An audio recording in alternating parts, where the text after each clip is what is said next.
Hey guys, it's Cherise. I had a request to talk about sugar substitutes, which I am absolutely thrilled to talk about. I have a huge problem with the type of sugar that is available to people these days.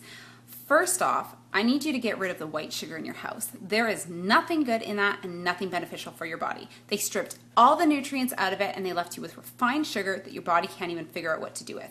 There's no point. It's not a waste of money to throw it out. It's a waste on your body to keep it in your house, so get rid of it. Second one I want you to get rid of is anything with aspartame. In other words, Splenda. I hate Splenda. Splenda is the worst thing out there. It's full of toxic foreign materials that your body can't even figure out what to do with. So your body is spending its energy freaking out trying to figure out where to put these things instead of helping your metabolism get faster or helping you stay awake and giving you energy through the day. What a waste. What's the point? So please, huck it. Not worth keeping. But you need to know that there are other options out there that'll sweeten things for you just as well. So I'm going to go through some of the things that we like to use in our house. First of all, brown rice syrup. Can you see that? Brown rice syrup isn't super common. Not a lot of people know how to use it. I use it sparingly, very high in sugar and calories still. It is a sweetener, but your body can actually deal with it. The thing I typically would use it for is if I need to bind something together. So for instance, if I'm gonna make Rice Krispie squares, I would never use marshmallows. I would use that instead. It does taste like brown rice, so you don't necessarily wanna use it in things like brownies and stuff like that. But play around with it and see if you can find some ways that you like to use it. The second one that I like to use is maple syrup. The key with using maple syrup is making sure it's pure. If it's not pure maple syrup, it's just as bad as white sugar. So what's the point? So I want you to get rid of that too and go to the store and get yourself some pure maple syrup.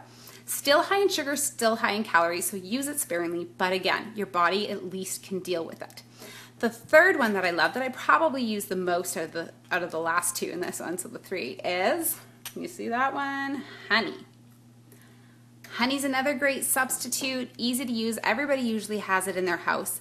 It's great for baked goods, it's great in your tea or coffee, and it's great in oatmeal. Just make sure you just use a little bit or sub that with one of the other sweeteners I'm going to talk about. Now, if you're not wanting the sugar or the calories, your next best option would be applesauce. Go with the unsweetened kind, obviously. It's no good to get anything sweetened. Sweeten it yourself with some of these natural options. So I would typically use a little bit of honey or maple syrup and applesauce.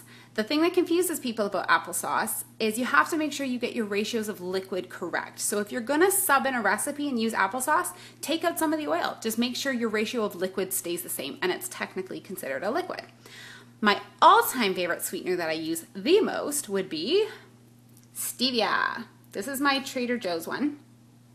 It is definitely my favorite. It is all natural. Your body knows exactly what to do with it, but it's 0 calories. Super strong though. It's a 1 to 7 ratio, so for every 7 whatever things of white sugar, you would use 1 of this. So just keep that in mind. It's quite strong that way, so you can definitely overdo it with it. The other thing is that it's got a bit of an aftertaste if you're not used to it. So it might take some time to adjust, but eventually you won't even notice. It's a great sub in your coffee or tea if you ever put white sugar. Again, please don't. You can get this in packets, stevia packets. I always keep them in my purse just in case I need it for something. I don't sweeten my drinks, but sometimes you never know.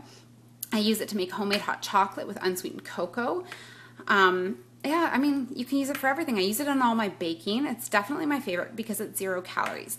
So I really want to encourage you guys to get rid of the white sugar and anything that's impure and unnatural in your house. Try one of these 5 substitutes. Let me know if you tried. If you're confused as to how to use it or your recipe didn't work, please comment on my blog here and I'll be happy to help, or I can take your recipe and try and figure out the ratios myself and I'll send it back to you. I love helping people out with this. Just please get rid of the white sugar.